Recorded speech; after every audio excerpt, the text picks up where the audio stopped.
நான் உங்களை உருவான காமன்மேன் சதீஷ் பேசுகிறேன். இன்னைக்கு டாக் ஆஃப் தி டவுன் யாருன்னு பார்த்தீங்கன்னா அது கார்த்திக் நரேன் தான். துருவங்கள் 16 படம் வந்து தமிழ்நாட்டில் ரிலீஸ் ஆகி ரொம்ப ரொம்ப நல்லா போயிட்டுருக்கு. நீங்கள் பார்த்தீங்கன்னா இந்து 4/5 கொடுத்துருக்காங்க, டைம்ஸ் ஆஃப் இந்தியா 3.5 கொடுத்துருக்காங்க. இந்தியன் எக்ஸ்பிரஸ் வந்து this movie will make Indian cinema ப்ரௌட்னே சொல்லியிருக்காங்க. அண்ட் நீங்கள் ஆவரேஜ் ரேட்டிங்னு பார்த்தீங்கனாலே படத்தோட ஆவரேஜ் ரேட்டிங் 3.5. அது வந்து யூஸ்வலி தமிழ் மூவிஸ்க்கு அந்தளவுக்கு யாருமே ரேட்டிங் கொடுக்க மாட்டாங்க, அது உங்களுக்கே தெரியும்.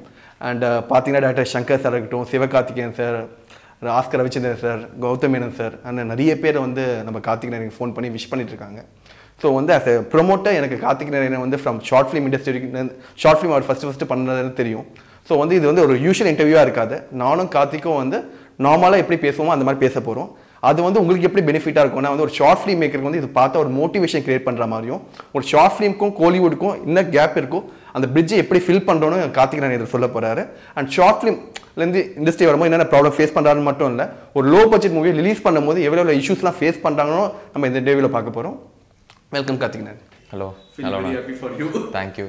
வந்து உண்மையிலேயே சொல்கிறேன், நான் யாரெல்லாம் பார்க்குறாங்களோ அவங்க எல்லாமே துருவங்கள் 16 படத்தை பற்றி தான் பேசிட்டு இருக்காங்க. எனக்கு தெரிஞ்சவங்க இல்லை, தெரியாதவங்க கூட ஆஃபீஸில் உட்காரும்போது கூட துருவங்கள் 14 படம் வந்திருக்காங்க, ரொம்ப நல்லா இருக்கான்றாங்க. ஆக்சுவலி நீ கேள்விப்பட்ட இந்த விஜய் டிவியில் கூட துருவங்கள் 14 படம் வந்திருக்காங்க போலாமா சொல்லிட்டு ஒரு சீரியலில் பேசியிருக்காங்க. ஸோ அந்த அளவுக்கு எனக்கு டாக் ஆஃப் தி டவுன்னா உண்மையிலேயே வந்து துருவங்கள் 16 தான். ஸோ வந்து நீங்கள் நிறைய இன்டர்வியூ கொடுத்துருக்க, பட் எனக்கு என்னன்னா வந்து நம்ம யூஸ்வலி நம்ம எப்படி பேசுவோமோ அந்த மாதிரி பேசணும்னு தோணுச்சு.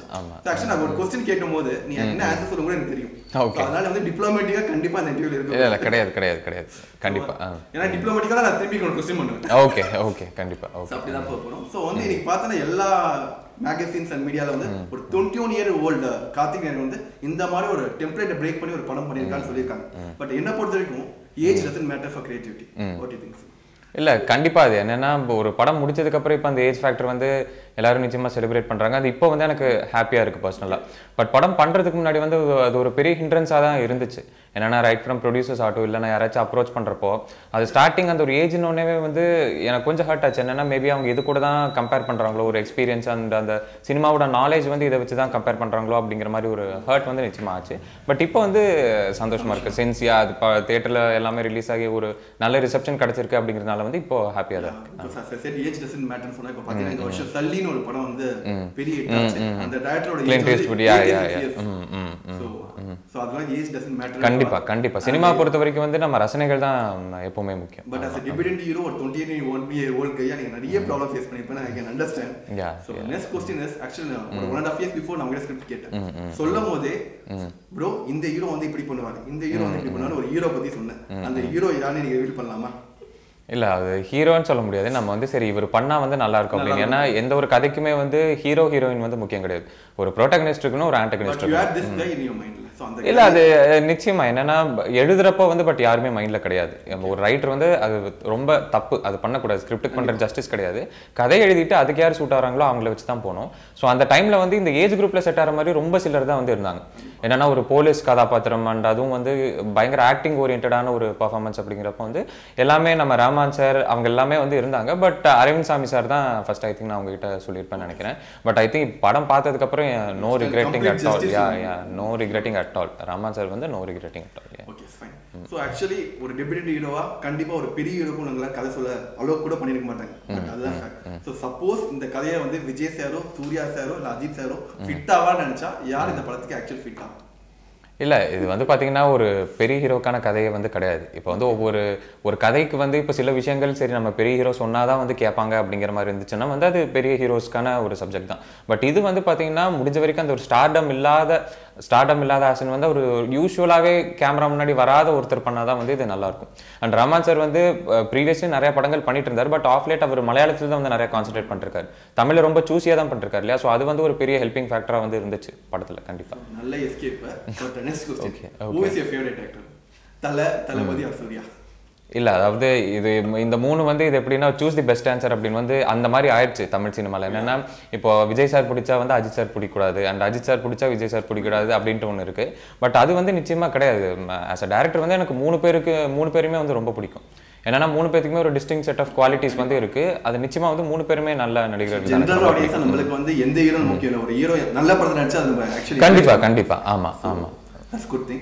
And other விஷயம் படத்தை பார்க்கும்போது எனக்கு என்ன ஃபீல் ஆச்சுன்னா வந்து wavelength of yourself edited cinematography and music has come out very well. அதுதான் இந்த ப்ராடக்ட்டோட வெற்றினே நான் சொல்லுவேன். Because உங்களோட டீமா நீங்க ஒர்க் பண்ணிருக்கீங்க. அது வந்து each and every frame every visuals எனக்கு தெரியுது. So what you think about your team? இல்லை டீமாக அமைகிறது வந்து ஒரு டேரக்டருக்கு பெரிய கிஃப்ட். என்னன்னா என்னதான் வந்து சரி என் மைண்டில் ஒரு விஷன் இருந்தாலுமே அதை எக்ஸிக்யூட் பண்ணுறதுக்கு வந்து ஒரு நல்ல டெக்னிக்கல் டீம் வந்து வேணும். ஏன்னா இப்போ நான் வந்து சினிமாட்டோகிராஃபி பண்ணி எடிட் பண்ண போகிறதில்ல, எண்ட் ஆஃப் தி டே அவங்க தான் பண்ண போகிறாங்க. ஸோ அந்த விஷயத்தில் வந்து ஐ வாஸ் வெரி லக்கின்னு சொல்லலாம். ஏன்னா ஒரு என்னதான் ஒரு விஷயம் இருந்தாலும் அதை கேப்சர் பண்ணி அவங்க டெலிவர் பண்ணணும் இல்லையா.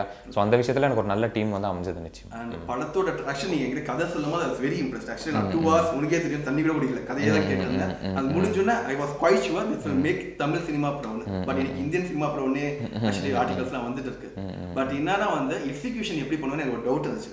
ட்ரெய்லர் நீ வந்து காமிச்ச பார்த்தியா, அப்பா சான்ஸே இல்லை. அண்ட் அந்த ட்ரெய்லர் வந்த சீன்ஸ் வந்து படத்துல நம்ம சில சீன்ஸ் யூஸ் பண்ணல. ஆமா அது வந்து 95% டைம் வந்து படத்தோட சீன் தான் ட்ரெய்லர் வரும். பட் நம்ம அதை யூஸ் பண்ணல. அது வந்து பெரிய பாசிட்டிவ். பட் சில பேர் வந்து ஏன் அந்த படத்துல சீன் எடிட் பண்ணிட்டீங்களா, ஏன் அந்த சீன் வரலன்னு கேக்குறாங்க. சோ அதுக்கு யுவர் ஆன்சர். இல்ல அதாவது இந்த ஜானர் வந்து பாத்தீங்கன்னா சஸ்பென்ஸ் த்ரில்லர் ஜானர், ஒரு கிரைம் த்ரில்லர் அப்படிங்கிறப்போ நம்ம படத்துக்கு முன்னாடி நிறைய ரிவீலும் பண்ண முடியாது. நம்ம ட்ரெய்லர்லேயே வந்து எல்லா விஷுவல் காட்டிட்டோம்னா படத்தில் வந்து அந்த சுவாரஸ்யம் வந்து போயிடும். ஃபர்ஸ்ட் டைம் அதை பார்க்குறேன் அந்த அட்டு வந்து அந்த தேட்டர் வியூவிங் எக்ஸ்பீரியன்ஸ் அப்படின்னு ஒன்று இருக்குது. நம்ம ஃபர்ஸ்ட் டைம் தேட்டரில் வந்து ஒரு விஷயத்தை பார்க்குறோம் அப்படின்னா வந்து வாட் இம்பாக்ட் வந்து it has on the audience அப்படிங்கிறது ரொம்ப முக்கியம். ஸோ அதனால தான் நம்ம படத்துக்கு முன்னாடி நிறைய ரிவீல் பண்ண வேணாம். But at the same time வந்து இது ரொம்ப மிஸ்லீடிங்காகவும் இருக்கக்கூடாது அப்படின்னு சொல்லி நீங்கள் இன்ஃபேக்ட் நல்லா டீட்டெயிலாக வந்து பார்த்தீங்கன்னா அந்த ட்ரெய்லரில் வந்து எவ்ரிதிங் அபவுட் துருவங்கள் 16 வந்து கொஞ்சம் சட்டிலாக தான் இருக்கும், ஒரு லேயர் டீப்பாக தான் இருக்கும். ஆன் தி ஃபேஸ் வந்து எதுவுமே இருக்காது. ஸோ இதில் ட்ரெய்லர்லேயே சில விஷயங்கள் எல்லாம் பார்த்தீங்கன்னா அந்த ஒரு கான்வர்சேஷன் பிட்வீன் 2 ரொமான்சஸ் மாதிரி இருக்கும்ல, அதுக்கே வந்து it has a meaning to the film வந்து. And even the second part of the trailer வந்து அந்த ஒரு ஃபோன் கால் வரும் இல்லையா, அதுவும் நீங்கள் டீப்பாக திங்க் பண்ணீங்கன்னா ஒன்ஸ் படத்தை பார்த்துட்டு நீங்கள் திங்க் பண்ணீங்கன்னா இட் ஹேஸ் அ கனெக்ஷன். நான் வந்து அப்பயே போட்டேன் ட்ரெய்லர் வந்து உங்களுக்கு ரொம்ப பிடிக்கும், படம் பார்த்தா இன்னும் ரொம்ப ஆமாம் வந்து it has a connection to the film. Yeah so and இதான் உங்களோட ஃபர்ஸ்ட் மூவி. யூஸ்வலி ஒருத்தர் ஃபர்ஸ்ட் மூவி பண்ணும்போது ஒரு ரொமான்டிக் ஸ்டோரியோ ரொமான்டிக் காமெடியோ ஒரு கமர்ஷியல் மூவியோ தான் பண்ணுவாங்க. கண்டிப்பா ஒரு கிரைம் த்ரில்லர் பண்ண மாட்டாங்கன்னு தோணுது. பண்ணாலும் இந்த அளவுக்கு காம்ப்ளிகேட்டடா யாரும் பண்ண மாட்டாங்கன்னு தோணுது. அண்ட் ஸோ வந்து இந்த கதையை வந்து 21-year-old guy இந்த கதையை வந்து நானே உங்ககிட்ட வேரியஸ் ப்ரொடியூசர்ஸ் ஹீரோஸ் காமிச்சேன். அவங்களோட ரெஸ்பான்ஸ் எப்படி இருந்துச்சு இந்த கதையை கேட்டதுக்கு அப்புறம்? இல்லை எனக்கு முழுசாக வந்து யாருக்குமே எனக்கு கதை சொல்ல வாய்ப்பு கிடைக்கல, எனக்கு அதுதான் உண்மை. பட் அதையும் தாண்டி வந்து அவங்களுக்கு ஃபர்ஸ்ட் ஒரு ஹெசிடேஷன் வந்து இருந்துச்சு. அதை நம்ம அவங்கள தப்பு சொல்ல முடியாது. என்னன்னா இப்போ ஒரு சினிமாங்கிறது வந்து ஒரு மல்டி க்ரோஸ் இன்வெஸ்ட்மெண்ட் அப்படிங்கிறப்போ நான் ஆல் ஆஃப் அ சடன் வந்து ஒரு 21-year-old போயிட்டு வந்து எனக்கு ஐ நீட் 2 or 2.5 அப்படின்னு கேட்டால் ஆப்வியஸ்லி அந்த ஒரு டவுட் வந்து வரும் எல்லார் மைண்ட்லையும். பட் இப்போ வந்து ஹோப்ஃபுல்லி அதை பார்த்து வந்து ஒரு நம்பிக்கை வந்திருந்தால் வந்து நிச்சயமாக சந்தோஷம் தான். பட் அதுக்கு வந்து நம்ம அவங்கள ப்ளேம் பண்ண முடியாது. It's like very normal casually. இப்போ உங்ககிட்டே வந்து திடீர்னு யாராச்சும் ஒருத்தர் தெரியாத ஒருத்தர் வந்து எனக்கு நான் ஒரு பிஸ்னஸ் ஆரம்பிக்க போறேன், எனக்கு வந்து ஒரு 2 கோடி வேணும் அப்படின்னு சொன்னா யாரா இருந்தாலும் நிச்சயமா வந்து, ஏன்னா சினிமாங்கிறது ஃபர்ஸ்ட் நம்ம என்னதான் சரி இது ஒரு ஆர்ட் அப்படின்னு சொன்னாலுமே ஃபர்ஸ்ட் வந்து இது ஒரு வியாபாரம் அண்ட் வந்து ஒரு பொழுதுபோக்கு அம்சம். இதுதான் வந்து சினிமா. ஒரு மெஜாரிட்டி ஆஃப் தி ஆடியன்ஸ் வந்து இப்படிதான் வந்து இதை கன்சியூம் பண்ணிக்கிறாங்க. ஸோ அதையும் தாண்டி வெளியில வரதான் அந்த art form. And first ever show பார்க்கும்போது ஆக்சுவலி உங்க அப்பாவை நான் பார்த்தேன், ரொம்ப சிரிச்சுட்டு ரொம்ப சந்தோஷமா இருந்தேன். நான் பக்கத்துல என்ன சொன்னேன், ஆக்சுவலி நான் நிறைய படம் பார்த்திருக்கேன். ஃபர்ஸ்ட் ப்ரீவியஸ் ஷோ ப்ரொடியூசர் வந்து ரொம்ப டென்ஷனா ஆடியன்ஸ் ரெஸ்பான்ஸ் எப்படி இருக்குன்னு பார்ப்பேன். ஃபர்ஸ்ட் சீரியஸா சொல்றேன், உங்க அப்பாவை தான் சிரிச்சு பார்த்தேன். he should be a proud dad for sure. So அவரை வந்து எப்படி நீங்க வந்து ப்ரொடியூஸ் பண்ண கன்வின்ஸ் பண்ண இந்த படத்தை? அவரை நான் கன்வின்ஸே பண்ணல. நான் எதுவுமே it was just a phone call. என்னன்னா ஒரு 5 hours ஒரு கிட்டத்தட்ட ஒரு 4 to 5 months வந்து நான் சென்னையில் எல்லாரையும் வந்து மீட் பண்ணிட்டு இருந்தேன். அண்ட் எதுவுமே வந்து பிக்சரைஸ் ஆகல அந்த டைமில். ஸோ நேராக நான் அப்பா கால் பண்ணி அப்பா ஐ டோன்ட் திங்க் வந்து இப்போ it will happen right now அப்படின்னு சொன்னதுக்கு வேறு எதுவுமே கேட்கல. ஓகே லெட்ஸ் டூ இட் அப்படின்ட்டார். அவ்வளோதான் வேறு எது. இன்ஃபேக்ட் படம் வந்து அவர் தேட்டரில் பார்க்குற வரைக்கும் வந்து அவருக்கு 1 line கூட தெரியாது கதை. நான் அவருக்கு என்ன ஜானர் எதுவுமே சொல்ல. அவர் கேட்டது பண்ணலாமா, சரி ஓகே லெட்ஸ் டூ இட் அவ்வளோ. ஷார்ட் ஃபிலிம்ஸ் அவர் பார்த்துருக்காரா? ஆமாம் ஷார்ட் ஃபிலிம்ஸ் பார்த்து தான் அவருக்கு நம்பிக்கையே வந்துச்சு. இன்ஃபேக்ட் நான் இன்ஜினியரிங் பண்ணது வந்து நான் லாஸ்ட் இயரே வந்து நான் விட்டுட்டு வந்தாச்சு. அது சேனலே வந்து சென்னை ஷிஃப்ட் ஆயிட்டேன். நான் ஆக்சுவலி வந்து 3rd year படிக்கும்போது ஃபோன் பண்ணேன், அண்ணா நான் இன்ஜினியரிங் ட்ராப் அவுட் பண்ணிட்டு படம் பண்ண போறேன், நானும் ஒரு நல்ல அண்ணனா வராதடா அப்படின்னு. பட் இன்னைக்கு ஓப்பனா சொல்றேன், நீ வரலனா தமிழ் சினிமா வந்து ஒரு நல்ல டேரக்டரை மிஸ் பண்ணிருக்கோம். இல்லை அது ஒரு ரொம்ப பெரிய வார்த்தை. பட் அது முன்னாடியிலேருந்தே எல்லாரும் அதை என்கிட்ட ஒரு பின் பாயிண்ட் பண்ணி சொல்லுவாங்க, உனக்கு பிடிவாதம் ஜாஸ்தி, அதை கொஞ்சம் வந்து கண்ட்ரோல் பண்ணணும் அப்படின்னு. பட் ஐ திங்க் அந்த பிடிவாதம் தான் ஒரு டேரக்டருக்கு வந்து ரொம்ப முக்கியம்னு நினைக்கிறேன். என்னன்னா டேரக்டருங்கிறது ஒரு சின்ன குழந்தை மாதிரி தான். எனக்கு ஏதாச்சும் ஒரு கடைக்குள்ள போய் இது வேணும்னா அடம் பிடிச்சா அது வந்து அது எப்படியாச்சும் வாங்கிடணும். ஸோ அந்த ஒரு பிடிவாதம். ஓகே, இப்போ நீ படம் பண்ணும்போது உனக்கு நல்லா தெரியும் இந்த படம் வந்து ஆல் செக்ஷன் ஆஃப் ஆடியன்ஸை சாட்டிஸ்ஃபை பண்ணாது. ஸோ வந்து நீ ஆல் செக்ஷன் ஆஃப் ஆடியன்ஸை சாட்டிஸ்ஃபை பண்ண நீ தான் ப்ரொடியூசரும். ஸோ அந்த பாயிண்ட் ஆஃப் வியூவில் உனக்கு வந்து கிரியேட்டிவிட்டிக்கு ஏதாவது ப்ராப்ளம் இருந்துச்சா? இல்ல நம்ம ஆடியன்ஸ் சாட்டிஸ்ஃபை பண்ணதுக்காக ஏதாவது உள்ள இன்செர்ட் பண்ணலாம் சொல்லிட்டு ஒரு சாங்கையோ ஒரு ஹீரோயினையோ இன்செர்ட் பண்ணவே இல்லை. அதுதான் படத்தோட major advantage. But at the same time உன்னோட சில செக்ஷன் ஆஃப் ஆடியன்ஸ் வந்து அதனால ஸ்பிளிட் ஆகலாம். காமெடி படத்துல இல்ல, ஹீரோயின் படத்துல இல்லன்னு சொல்றாங்க. But that is they are not your target audience. So what do you think? இல்ல ஆக்சுவலா ஓன் ப்ரொடக்ஷன் பண்ணதுனால தான் வந்து அந்த கிரியேட்டிவ் அந்த ஒரு ரெஸ்ட்ரிக்ஷன் வந்து எதுவுமே இல்லைன்னு நினைக்கிறேன். என்னன்னா சரி நமக்கு கதைக்கு என்ன தேவையோ அது வந்து நமக்கு தெரியும். ஸோ இப்போ இதுவே வந்து ஒரு வெளி ப்ரொடக்ஷன் ஹவுஸாக இருந்தால் வந்து we will have to explain. நம்ம நேரம் அவங்க கிட்ட போய் சார் இல்லை சார் இப்போ எனக்கு இந்த ரெயின் சீக்வன்ஸுக்கு வந்து எனக்கு ஒரு 3 லாரி அண்ட் வந்து 8 ஹவர்ஸ் தேவைப்படுது அப்படின்னா வந்து சில டைம் வந்து ஒரு லாரி அண்ட் 2 ஹவர்ஸ் இந்த மாதிரி தான் கொடுப்பாங்க. We can go and explain sir இது வந்து ஒரு ஒயிட் ஷாட் வரும் சார், நம்ம ஒரே ஒரு இது போட்டால் நல்லா இருக்காதுங்கிற மாதிரி சொல்ல முடியாது. சின்ஸ் இது ஓன் ப்ரொடக்ஷனால வந்து அந்த ரெஸ்ட்ரிக்ஷன் வந்து எதுவுமே கிடையாது கண்டிப்பாக. And இந்து வந்து this is the first rated movie ன்னு சொல்லிருக்காங்க. This is பக்கா கிளாஸ் மூவி. ஃபியூச்சர்ல ஒன்லி கிளாஸா இல்ல மாசம்? இல்லை அதாவது அந்த கிளாஸ் மாசங்கிற அந்த ஒரு காம்பினேஷனே வந்து ரொம்ப என்னன்னா அங்கேயே வந்து நம்ம ஆடியன்ஸ் வந்து பிரித்து பார்க்குற மாதிரி வந்து ஆயிரும். ஸோ என்னை பொறுத்த வரைக்கும் ஆடியன்ஸ் வந்து ரெண்டே இருந்தால் என்னென்னா ஒரு நல்ல படம் வந்து இது வந்துச்சுன்னா வந்து அதை பார்ப்பாங்க, ஆர்எல்ஸ் வந்து அதுக்கு சப்போர்ட் பண்ண மாட்டாங்க, அவ்வளோதான் ஆடியன்ஸ். இப்போ ஃபார் எக்ஸாம்பிள் துருவங்கள் 16 ரிலீஸ்க்கு முன்னாடி வந்து எனக்கே நிச்சயமாக பயமாக இருந்துச்சு. என்னென்னா கொஞ்சம் காம்ப்ளிகேட்டடான ஒரு ஸ்க்ரீன் பிளேவாக இருக்குது, இது வந்து எந்த சென்டர் ஆஃப் ஆடியன்ஸஸ் வந்து ஏற்றுப்பாங்க அண்ட் எப்படி ரிசீவ் பண்ணிக்குவாங்கங்கிற பயம் இருந்துச்சு. பட் இப்போ ரிலீஸ் ஆகி நம்ம அந்த சிங்கிள் ஸ்க்ரீன்ஸ் எல்லாமே வந்து நல்லா ஹவுஸ்ஃபுல்லாக போயிட்டுருக்கு. இன்ஃபேக்ட் தியேட்டர்ஸ் லைக் வெற்றி, காசி எல்லாமே வந்து ஹவுஸ்ஃபுல்லாக ஓடிட்டு இருந்துச்சு. அண்ட் அங்கே கிடைக்கிற ரெஸ்பான்ஸ் பார்த்தோன்னே வந்து ரொம்ப நீங்கள் சொல்கிற அந்த கிளாஸ் மாஸ் அந்த இது வந்து பிளெண்ட் ஆன மாதிரி தான் எனக்கு ஒரு ஆமாம் ஆமாம் அது ஆக்சுவலாக நாங்கள் எக்ஸ்பெக்ட் பண்ணல. இன்ஃபேக்ட் நாங்கள் ரிலீஸ் ஆகிற வரைக்கும் வந்து வி ஹேட் நோ ஐடியா. சரி நல்ல ஒரு நம்பர் ஆஃப் தியேட்டர்ஸில் வந்து ரிலீஸ் ஆகுது, பட் இது எப்படி எடுத்துப்பாங்க அப்படின்னு. ஏன்னா தி ஃபர்ஸ்ட் டே வந்து தி டாக்ஸ் வந்து தே ஆர் நாட் குட் அப்படின்னா வந்து கம்மியாக இருக்கும் ஸ்க்ரீன். அது ஆக்சுவலி வந்து வாரம் வாரம் ஒரு 10 படம் வருது. நம்ம படம் ரிலீஸ் டேட் வந்து we are waiting for the long time. So வந்து எனக்கே வந்து ரிலீஸ் பண்ண தூக்கம் வரல. சோ வந்து ஒரு 10 படம் ரிலீஸ் ஆற அன்னைக்கு ஆக்சுவலி அத பிளான் பண்ணிருந்தாங்க. அன்னைக்கு நம்ம ரிலீஸ் பண்றோம், அதுவும் ஒரு நாள் பிஃபோரே ரிலீஸ் பண்றோம். யூசுவலி Thursday ஏன் ரிலீஸ் பண்ண மாட்டாங்கன்னா ஃப்ரைடே நல்லா இருந்துச்சா Saturday Sunday கூட்டம், பட் Thursday நல்லா இல்லனா எடுத்துருவாங்க, படம் வந்து டவுன் ஆயிடும் சொல்லுவாங்க. சோ அதனால தான் பெரிய ஹீரோஸே Thursday ரிலீஸ் பண்ண நிறுத்திப்பாங்க.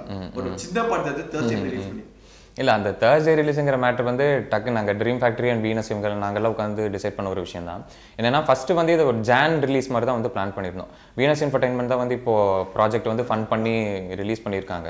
ஸோ அவங்க தான் வந்து சிங்கம் 3யோட சிட்டி ரைட்ஸ் வந்து அவங்க தான் எடுத்திருக்காங்க. ஸோ அப்படி இருக்கிறப்போ ஆஃப்டர் சிங்கம் 3 தான் வந்து இது பண்ணுற மாதிரி plan. So since it got postpone வந்து சரி நம்ம ஃபஸ்ட்டு வந்து இதை பண்ணிக்கலாம் அப்படின்னு சொல்லி. ஸோ அது வந்து ஒரு டக்குன்னு ஒரு மினிட்ல எடுத்த ஒரு டிசிஷன் தான். ஏன்னா மெஜாரிட்டி ஆஃப் தி கேசஸில் வந்து நம்ம ஒரு இன்ஸ்டிங்டிவ் ஒரு டிசிஷன் தான் வந்து எப்பவுமே சரியாக இருக்கும். அந்த விதத்தில் நாங்கள் பேசணும் இந்த மாதிரி. சரி சின்ஸ் நிறையா மூவிஸ் வந்து ஃப்ரைடே வருது, since we have confidence on our project வந்து நம்ம ஒரு 1 டே முன்னாடி வந்தால் வந்து let the reviews come out அப்படின்னு சொல்லி தான் வந்து ஒரு நாள் முன்னாடி வரதான். ஆமாம் ஆமாம் ஆமாம் யூஸ்வலாக ரிலீஸ்க்கு முன்னாடி நாள் வைப்பாங்க, பட் அதுக்கு ஒரு நாள் முன்னாடியே. ஆமாம் கண்டிப்பாக படம் ரிலீஸ்க்கு முன்னாடி இல்ல, படம் டைட்டில் அனௌன்ஸ் பண்ணும்போது நம்ம வந்து கிரிட்டிக்கலி அக்ளைம் மூவி தான் சொல்லிட்டு பேச ஆரம்பிச்சோம். So that actually pulled the audience to the theaters. We have to thank the critics.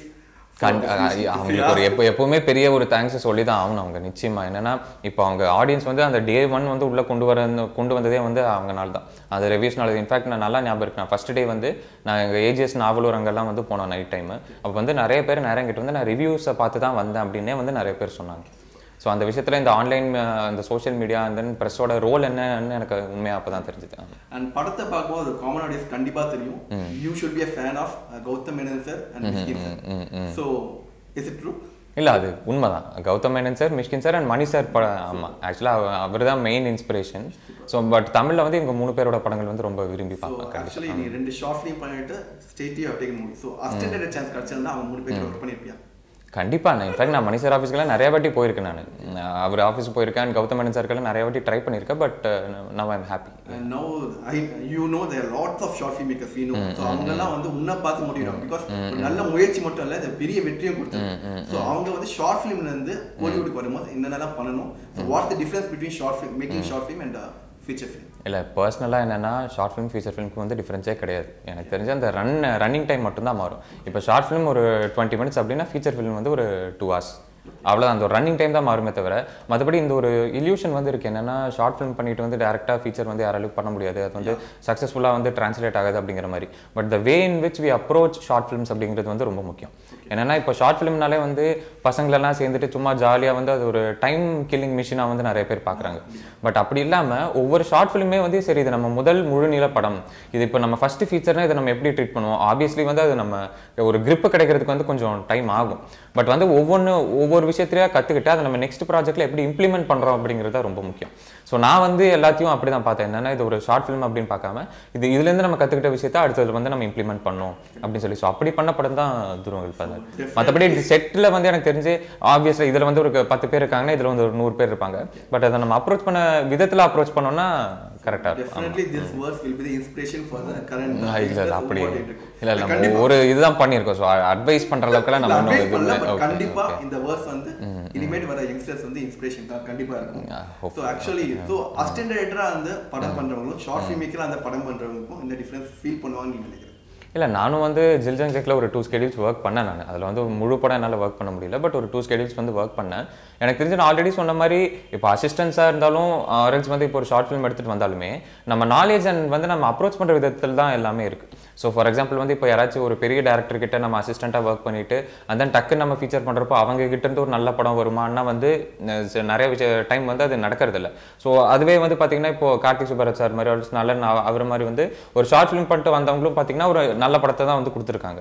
So அந்த இதில் நம்ம எப்படி பார்க்குறோம் அப்படிங்கிறதா வந்து முக்கியம். நம்ம எப்படி சினிமா வந்து கன்சியூம் பண்ணிக்கிறோம் அப்படிங்கிறதா முக்கியம். அண்ட் படத்துல பார்த்தா நிறைய இங்கிலீஷ் நம்ம இன்டர்வியூ மாதிரி நிறைய இங்கிலீஷ்ல வந்து இருக்கு. ஸோ சப்டைட்டில்ஸ் வந்து how much importance for the movie? இல்லை சப்டைட்டில்ஸ் வந்து ரொம்பவே முக்கியம். என்னென்னா இப்போது இந்த மாதிரி படங்கள் வந்து ஜஸ்ட் இந்த தமிழ்நாடு மட்டும் இல்லாமல் ஓவர்சீஸ்லேயும் வந்து நிறைய ஸ்க்ரீன்ஸில் வந்து ரிலீஸ் ஆயிருக்கு. Like Singapore, Malaysia and Europe and யூஎஸ்ல எல்லாமே வந்து ரிலீஸ் ஆயிருக்கு. ஸோ அப்படி இருக்கிறப்போ அங்கே இருக்கிற ஆடியன்ஸ்க்கு வந்து இது ரொம்ப முக்கியம் இல்லையா? ஏன்னா அங்கே வந்து நம்ம இந்தியன்ஸ் அவங்க நிறைய பேர் இருந்தாலுமே வந்து எத்தனை பேருக்கு அந்த ஒரு கொலோக்கியல் தமிழ் வந்து புரியும் அப்படின்னு சொல்லி தெரியாது. ஸோ அந்த இதில் வந்து ரொம்பவே இம்பார்ட்டண்ட்டான பார்ட் இருக்குது. அண்ட் ரேக்ஸ் தான் சப்டைட்டில்ஸ் பண்ணாங்க. அண்ட் அவங்க முன்னாடியிலேருந்தே எங்கள் டீமுக்கு ஒரு சப்போர்ட் தான் அவங்க. என்னன்னா இன்ஃபேக்ட் ஃபர்ஸ்ட் ரிவ்யூ வந்து அவங்க கிட்ட இருந்தா கிடைச்சது. ஒரு படம் வந்து எடிட் எடுத்து நேராக அவங்க கிட்ட கொடுத்தோம் சப்டைட்டில்ஸ். நான் அவங்க கிட்ட சொல்லி தான் கொடுத்தேன். ஆமா ரேக்ஸ் இந்த மாதிரி வேற யார்கிட்டயுமே காட்டல, உங்களோட தான் வந்து ஃபர்ஸ்ட் இது. ஸோ நீங்க பார்த்து சொல்லுங்க அப்படின்னு சொல்லி. இல்ல அவங்களே சொன்னாங்க. அவங்க என்ன சொன்னாங்கன்னா படம் நல்லா இருந்துச்சுன்னா நான் வந்து சொல்லுவேன், படம் நல்லா இல்லைன்னா சொல்ல மாட்டேன்னு வந்து சொல்லிட்டாங்க. இல்ல பட் அவங்க எங்கிட்ட சொன்னாங்க, அவங்க கூப்பிட்டு வந்து சொன்னாங்க. ஆமா. அண்ட் மோஸ்ட் இம்பார்ட்டன்ட்லி ஆக்சுவலி இந்த படம் வந்து நிறைய அவார்ட்ஸ் வின் பண்ணுவோம். நேஷனல் அவார்ட்ஸ் கூட நிறைய வின் பண்ணலாம். ஸோ அதுக்கு subtitles will be more useful. கண்டிப்பா அது நம்ம அவார்ட்ஸ் வந்து நம்ம இப்போவே ஐ திங்க் ஆமா சப்டைட்டில்ஸ் மோஸ்ட் இம்பார்ட்டன்ட் திங். ஆமா கண்டிப்பா ஏன்னா அதெல்லாம் மேண்டேட்டரி. நிறைய இதுல வந்து மேண்டேட்டரியா இருக்கு சப்டைட்டில்ஸ், அதுக்கு பண்ணி ஆகும். Okay Karthik, at the age of 21 மக்கள் வந்து மோஸ்ட்லி ஃபேஸ்புக்ல தான் இருக்கும். உன் வயசு பசங்களா இருக்கும், என் வயசு பசங்களா இருக்கும். லைக்குக்காக என்னென்னமோ ஸ்டேட்டஸ்லாம் போடுறோம். பட் நீ வந்து கிட்டத்தட்ட 3 மாசத்துக்கு முன்னாடியே ஃபேஸ்புக் ட்விட்டர் போயிட்டேன். ஸோ யார் அந்த பொண்ணு, எதுக்காக நீ ஃபேஸ்புக் ட்விட்டர்? இல்ல நான் வந்து சோஷியல் மீடியா விட்டு போனதுக்கு வந்து வேற ஒரு காரணம் இருக்கு. என்னன்னா இப்போ சோஷியல் மீடியா வந்து ஒரு நல்ல ஒரு கருவி தான். இன்ஃபேக்ட் வந்து நான் entire technical team and assistant directors எல்லாம் மீட் பண்ணது வந்து ஃபேஸ்புக் மூலமா தான். ஸோ அது நல்ல டூல், அது நான் நிச்சயமா இல்லைன்னு சொல்ல. பட் ஐ திங்க் சரி இப்போ நமக்கு ஒரு அதாவது நல்லா இல்லைனாலும் இப்போ ஓரளவுக்கு ஒரு பிளாட்ஃபார்ம் இருக்கு, நம்ம யூஸ் பண்ணிக்கிற அளவுக்கு ஒரு பிளாட்ஃபார்ம் இருக்கு அப்படின்னு சொல்லி தான் சரி இதுக்கப்புறம் எனக்கு தேவைப்படல அப்படின்னு. ஏன்னா சோஷியல் மீடியாவில் வந்து இந்த கிரியேட்டிவ் லைன்ல இருக்கிறவங்களுக்கு வந்து இந்த தேவையில்லாத ஒரு கம்பேரிசன்ஸ் வந்து வரும். ஆர்எல்ஸ் வந்து நம்ம ஏதாச்சும் சொல்ல போய் வந்து அது வாட் இஃப் வந்து மக்கள் தப்பா புரிஞ்சுக்கிட்டு அது ஒரு தேவையில்லாத ஒரு மனஸ்தாபம் மாதிரி ஏற்படும் அப்படின்னு சொல்லி தான் சரி இனி வந்து நமக்கு தேவைப்படாது, நம்ம ரோல் வந்து இதுல போதும் அப்படின்னு சொல்லி தான் வந்தாச்சு. பட் ஆனா நிறைய பேர் ட்விட்டர்ல கார்த்திக் நரேன் 2 ஒரு ஃபேக் ஐடி இருக்கு, எல்லாரும் அந்த டாக் பண்றாங்க. What you think about it? இல்ல அது நம்ம கையில இல்லையா? நம்ம வந்து இருந்தோம்னா வந்து நம்ம சொல்லிடலாம் இது நம்ம இடத்துல அப்படின்னு. இல்ல நான் சோஷியல் மீடியாலயே கிடையாது. அண்ட் இனிமேட்டும் வர மாட்டீங்க? இல்ல அது தேவைப்பட்டா சொன்ன மாதிரி வந்து இப்ப தேவைப்படல, இப்ப தேவைப்பட்டா வரலாம். ஆடியன்ஸோட ஃபீட்பேக்ஸ் அண்ட் கமெண்ட்ஸ் நிறைய ஃபேஸ்புக் அண்ட் சோஷியல் மீடியால அத பண்ணி எப்படி தான் பாக்குறீங்க? இல்ல அது எல்லா அசிஸ்டன்ட்ஸ் சொல்லிடுவாங்க. என்னன்னா அவங்க எல்லாருமே வந்து ஆக்டிவா இருக்காங்க சோஷியல் மீடியால. சோ இமிடியேட்டா வந்து வந்துரும். as you know Kamal media நம்ம தான் ப்ரமோஷன் பண்ணோம். சோஷியல் மீடியால இந்த படம் வைரலா போச்சு. சோஷியல் மீடியா அண்ட் ஆன்லைன்ல வந்து வேற ரேஞ்சில இருந்துச்சு. So what you think about the promotion for because Uriyadi and Metro ரொம்ப நல்ல படங்கள். பட் அந்த படங்கள் வந்து மக்கள் கிட்ட அந்த ரீச் ஆகல. இந்த படம் வந்து கமர்ஷியலாவும் ஹிட் ஆயிருக்கு. சோ ப்ரமோஷன்ஸ் வந்து ஒரு படத்துக்கு ரொம்ப முக்கியம். பட் உங்க டிசைன்ஸ் வந்து வேற லெவல்ல இருந்துச்சு. அதுதான் major design and trailer. What is the marketing strategy you follow for this movie? இல்ல மார்க்கெட்டிங் ஸ்ட்ராட்டஜினா வந்து பாத்தீங்கன்னா ஃபர்ஸ்ட் டிஃபரெண்டா வந்து ஏதாச்சும் இருக்கணும் ஆடியன்ஸ் பிரசன்ட் பண்ணுவோம். என்னன்னா இப்போ வந்து அந்த ஃப்ரீக்வன்சி ஆஃப் மூவிஸ் வந்து ரொம்பவே ஜாஸ்தியாயிருச்சு. இப்போ ஒரு 10 படங்கள் வருது அப்படின்னு சொன்னா அந்த 10ல வந்து சரி நம்ம ஏதாச்சும் அந்த ஸ்டாண்ட் அவுட் பாயிண்ட் வந்து ஏதாச்சும் ஒன்று இருக்கணும். அப்பதான் வந்து ஆடியன்ஸ் நோட் பண்ணுவாங்க. ஆல்சோ அந்த 10ஓட டெம்ப்ளேட்லேயே இருந்துச்சு அப்படின்னு சொன்னா வந்து அப்படியே 10+1 தான் வந்து இதை எடுத்துக்குவாங்க. ஸோ அதுக்காக தான் டிசைன்ஸ் அண்ட் ட்ரெய்லர்லாம் நல்லாவே கான்சென்ட்ரேட் பண்ணோம். அண்ட் ரிகார்டிங் ப்ரொமோஷன்ஸ் வந்து நம்ம ஃபார் எக்ஸாம்பிள் இப்போ ஒரு பெரிய ஹீரோ படமா இல்லை அப்படிங்கிறப்ப வந்து நம்ம என்னதான் வந்து ஒரு எஃபர்ட் போட்டு இது பண்ணாலுமே வந்து ஒருத்தங்க பார்த்து இன்னொருத்தர்கிட்ட சொல்லி தான் வந்து அந்த ட்ரெய்லர் ஆகட்டும் போஸ்ட் ஆகட்டும் பார்ப்பாங்க. ஸோ இட்ஸ் லைக் ஒரு ஸ்லோ பர்னர் தான். பட் சின்ஸ் வந்து நம்ம ப்ரொமோஷனில் வந்து லைக் காமன் மேன் மீடியா நிறைய பேர் வந்து ஹெல்ப் பண்ணாங்க, ட்விட்டர் டீம் எல்லாமே வந்து ஹெல்ப் பண்ணதுனால தான் ஐ திங்க் அது ரீச் ஆச்சு நல்லா ஆடியன்ஸ். சங்கர் சார் சிவகார்த்திகேயன் படத்தை சங்கர் சார் வந்து அதை நாங்கள் கண்டிப்பாக எக்ஸ்பெக்டே பண்ணல. ஏன்னா நான் ஸ்டில் ரிமெம்பர், நானும் ஏடியும் வந்து வெளியில் இருந்தோம் தியேட்டர் ரெஸ்பான்ஸ் பார்க்கறதுக்காக போயிட்டு இருந்தோம். ஆல் ஆஃப் சடன் வந்து எங்கள் படத்தில் நடித்த ஒருத்தர் வந்து கூப்பிட்டு ப்ரோ இந்த மாதிரி பார்த்தீங்களா அப்படின்னு சொன்னேன். நான் என்ன அப்படின்னு சொன்னோன்னே சங்கர் சார் வந்து படத்தை பற்றி போட்டிருக்காரு அப்படின்னோடனே 2 பேத்துக்கும் ஒரு நிமிஷம் இவன் சரி ஏதாச்சும் ஒரு ப்ராங்க் மாதிரி பண்ணுறானா இல்லை உண்மையை சொல்கிறானான்னு தெரியல. நம்மள நேராக டக்குன்னு விட்டு போய் பார்க்குறோம், அவர் வந்து துருவங்கள் 16 பட்டு போட்டிருக்காரு. ஸோ அந்த டைமில் உண்மையாகவே வந்து எங்களால் அதாவது அந்த Cloud 9 அப்படிம்பாங்களா அந்த மாதிரி ஒரு நிலமை தான் அந்த டைமில். என்னென்னா நாங்கள் யாருமே ட்விட்டரில் இல்லை, அவரை வந்து தேங்க்கும் பண்ண முடியாது எங்களுக்கு. அது ஒரு பயங்கர ஒரு ஃபீலிங்ஸாக இருந்துச்சு. என்னென்னா சரி இவர் ஐயோ எப்படி தேங்க் பண்ணுறது, ஏன்னா அவர் ஷூட்டிங்லலாம் பிஸியாக இருப்பார், எப்போ பிடிக்க முடியும்னே தெரியாது. ஸோ நல்ல விஷயம் அவர் ஒரு நேற்று வந்து கால் பண்ணி இந்த மாதிரி விஷ் பண்ணார் பர்சனலாக, நீங்கள் ரொம்ப நல்லா பண்ணியிருக்கீங்க, ஸோ உங்களுக்கு ஒரு பிரைட் ஃபியூச்சர் இருக்குது, என்டையர் டீமுக்கு வந்து நான் கன்வே பண்ண தான் சொல்லுங்கள் அப்படின்னு சொல்லி சொன்னார். ஸோ அது அதாவது அவ்வளோ பெரிய டேரக்டர் வந்து கூப்பிட்டு அதெல்லாம் வந்து ஒரு நிமிஷம். ஆமாம் எனக்கு என்னென்னா வந்து ஃபோனில் சரி எனக்கு என்ன பேசுறதுன்னே வந்து தெரியல. திடீர்னு அவர் கால் பண்ணி ஹலோ கார்த்திக் நான் சங்கர் சார் பேசுகிறேன் அப்படின்னு சொன்னோன்னே வந்து எனக்கு என்ன சொல்கிறதுனே தெரியல. ஸோ அது ஒரு புது எக்ஸ்பீரியன்ஸ் தான். அண்ட் சிவகார்த்திகேயன் சார் வந்து அவர் இட்ஸ் லைக் ரொம்ப கேஷுவலாக பேசினார். இவர் இப்போ ஒரு பெரிய ஹீரோ, அது எதுவுமே ரொம்ப ஜாலியாக வந்து பேசினார் அவர். ஆமாம் அவர் ஐ திங்க் அது அவர் வே ஆஃப் டாக்கிங் நினைக்கிற ரொம்ப ஜாலியாக தான் வந்து பேசினார் அவர். அவர் வந்து நல்லா பாசிட்டிவாக வந்து சொன்னார், இந்த ஏஜ்லேயே வந்து நீங்கள் இவ்வளோ விஷயங்கள்லாம் வந்து பண்ணியிருக்கீங்க, ஸோ இது வந்து நீங்கள் கண்டினியூ பண்ணணும் ஹோப்ஃபுல்லி அப்படின்னாரு. நான் சொன்னேன் சார் ஆமாம் சார் எவ்வளோ நாள் இருந்தாலும் நமக்கு நல்ல படங்கள் பண்ணுங்கிற ஒரு எண்ணம் தான் இருக்குது, ஸோ அதை ஹோப்ஃபுல்லி தொடரும் அப்படின்னு சொல்லி. Facebook ட்விட்டர்ல வந்து நான் கார்த்திக் இன்டர்வியூ பண்ண போறேன், என்ன क्वेश्चन கேட்கணும்னா எல்லாம் சொன்ன ஒரே விஷயம் கார்த்திக் வந்து புகழுங்க, அவர் வந்து வேற ரேஞ்சில படம் பண்ணியிருக்காரு, ஸோ இந்த மாதிரி படம் நிறைய பண்ணணும்னு தான் சொன்னாங்க. ஸோ அதுக்காக தான் ஆக்சுவலி நான் இன்டர்வியூ பண்ணேன். தேங்க்யூ.